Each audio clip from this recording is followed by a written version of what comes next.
Because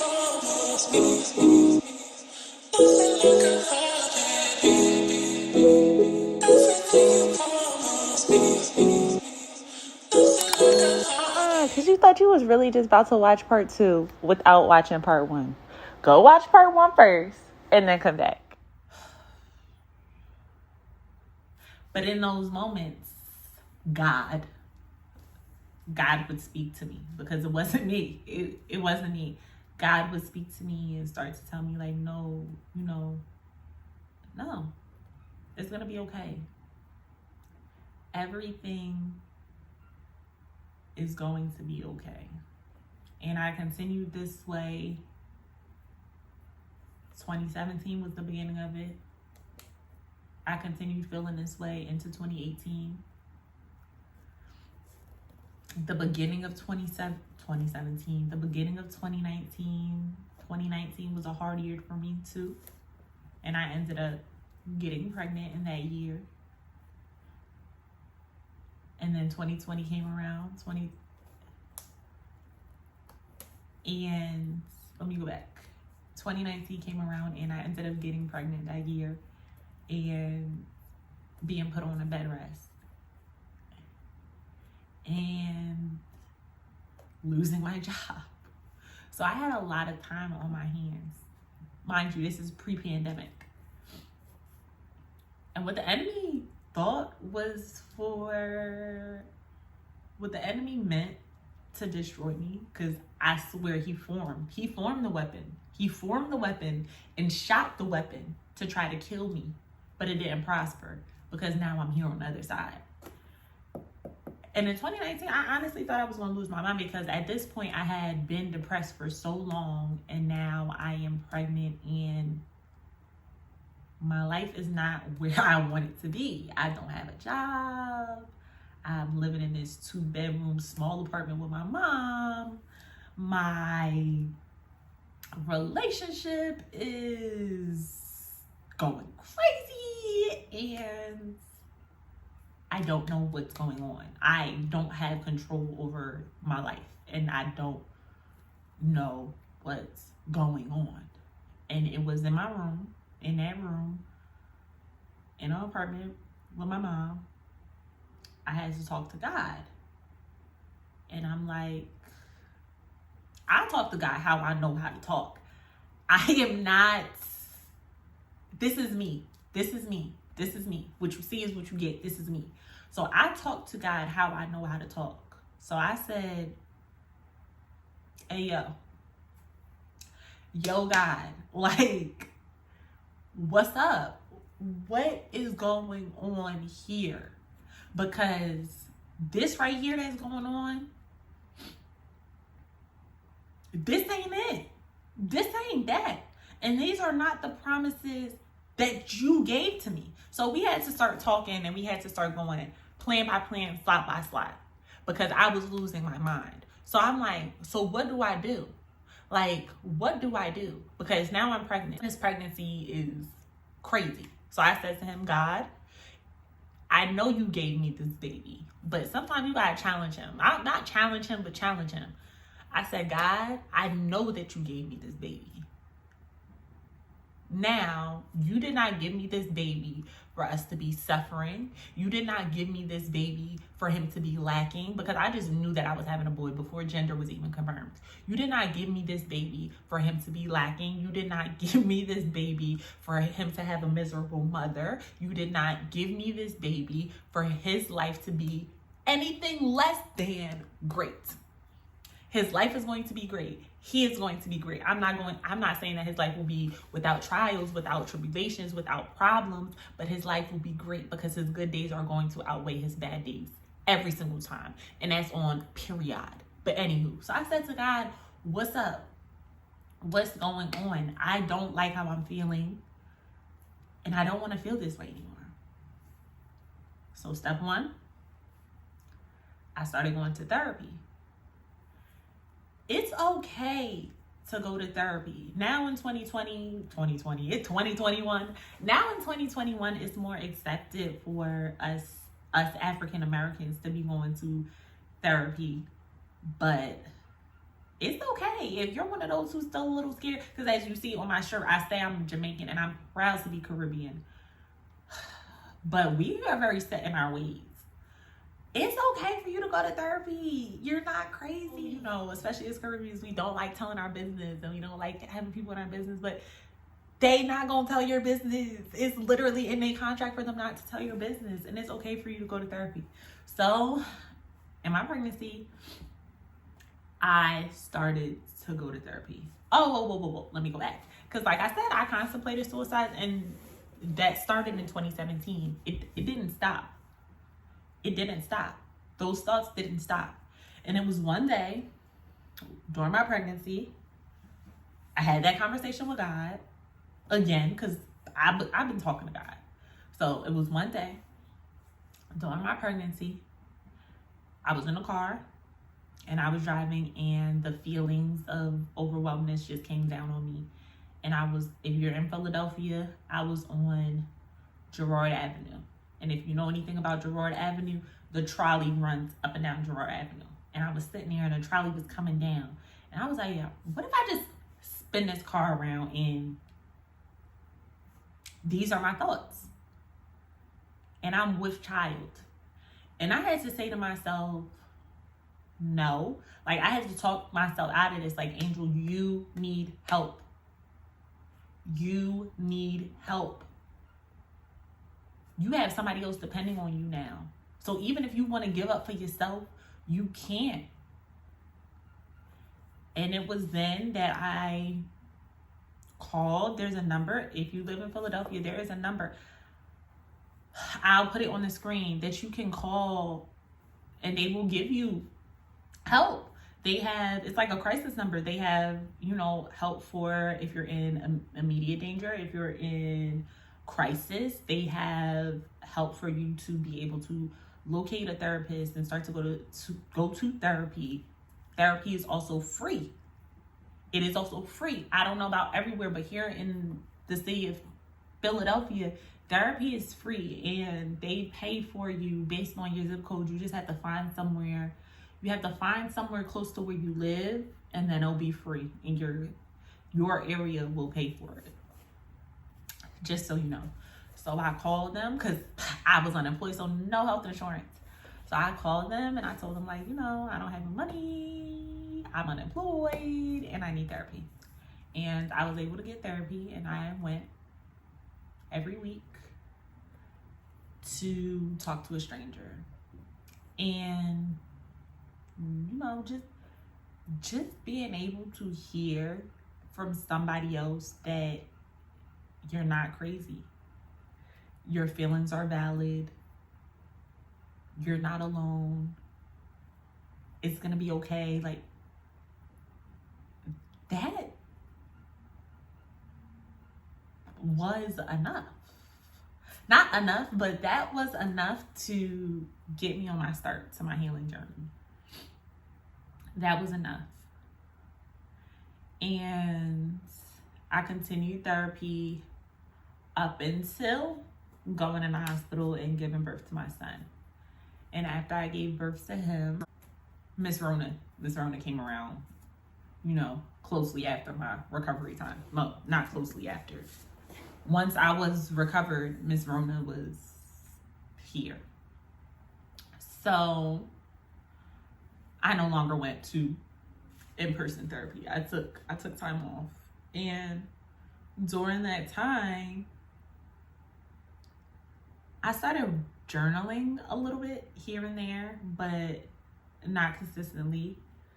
I would pray here and there, but not consistently. And that's about it. That's all I was doing. And I did that from the time I gave birth to my son until about November. And that's because in October, I experienced one of the biggest changes of my life. One of the biggest life changes of my life. Backstory, walk with me. You know anything about me, I am the baby of my family. And I'ma say it. I'm spoiled, y'all. Like, very spoiled. My mom spoiled me. And I'ma just say I'm her favorite. It's like, no, because they about to kill me. But I said it already, but my siblings gonna kill me. But I'm very spoiled. And my mom is my rider. Like, I could call my mom and tell my mom I need anything, and I'm getting it. And throughout my pregnancy, she was my rock. I'm about to cry. Mommy, I love you so much. But during my pregnancy, she was my rock. And she held me down. Like, she made sure that I ate. She made sure I was going to my doctor's appointments. She made sure. So I'm lying. My therapy and my mama is what kept me through 2018. And in October of 2020, she relocated and not nowhere close. My mom is now 16 hours away from me. She left and went 16 hours away. And I had an infant. And she was my rock. Yo, I fell apart. Like, all the progress that I thought I had made, I sat in my bathroom on the floor and I fell apart. And I had to holler at God again, and I said, hey, yo, what is going on? Like seriously, I thought I was ready for her to go, because obviously I knew that she was going to go. I'm like, I thought I was ready for her to go. I'm trying to get myself together emotionally and financially and get my life together.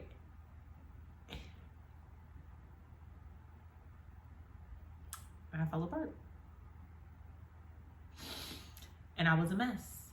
And that was the last week of October. No, I went to where my mama lived to go and see my mama and, you know, see her enter her place. And then I came back. And when I came back in that first week of November, I just didn't have myself together. Like, I faked the funk, and I was faking the funk. But I was going through it. And I was really broken. And that was it. I was at rock bottom. I was there. Like, I didn't feel like me at all. At all. And I wasn't me. And I gave up. I was like, you know what?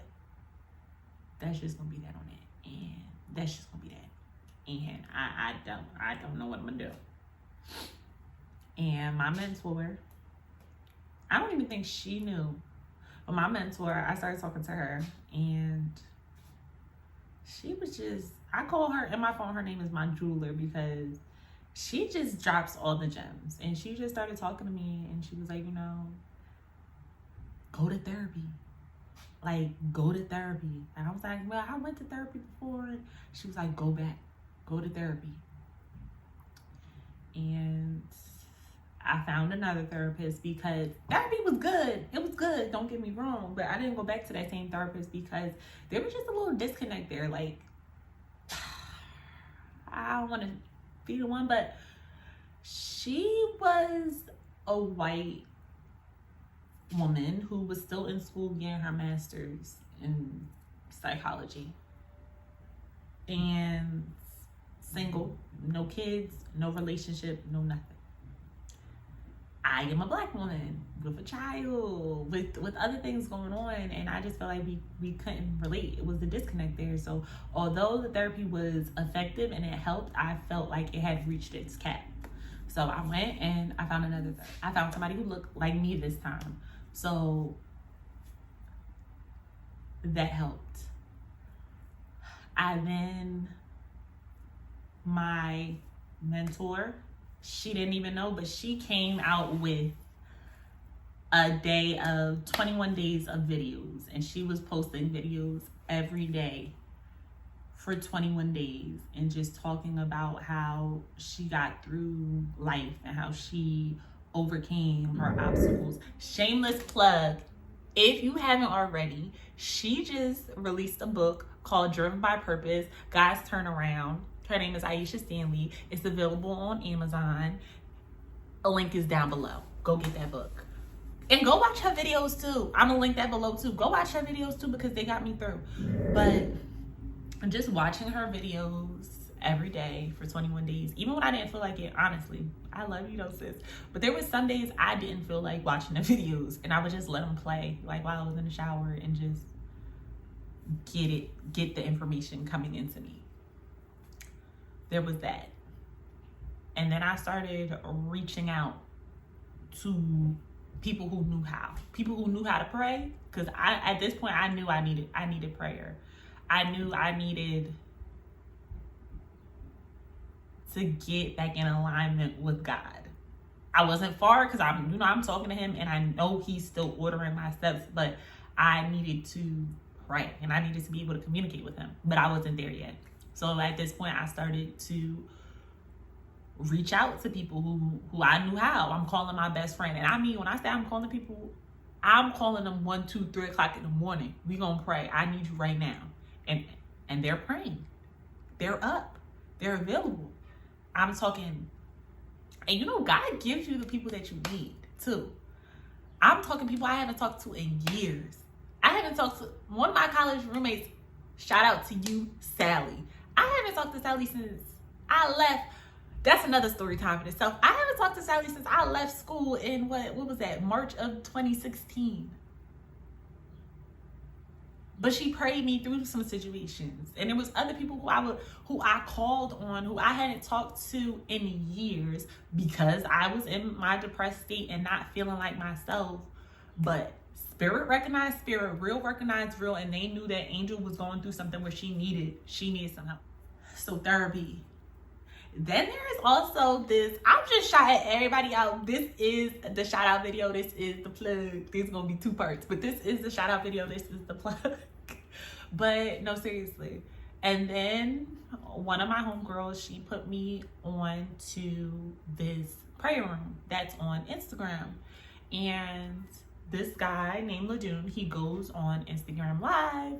At this point, he was going on every day and having prayer, talking to people, giving, advice. And he said that we had homework. And our homework was for us to think about 5 things that we were battling with and that we needed help with.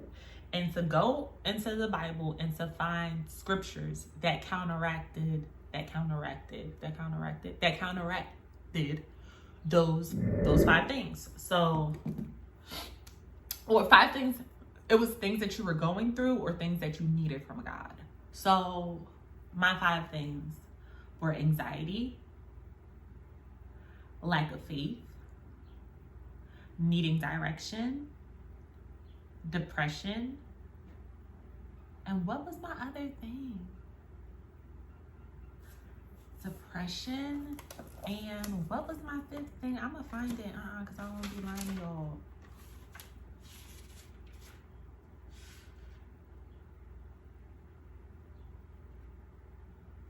What was my 5th thing?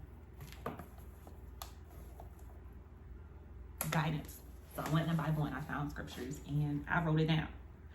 And I put them on my wall. And then I wrote affirmations.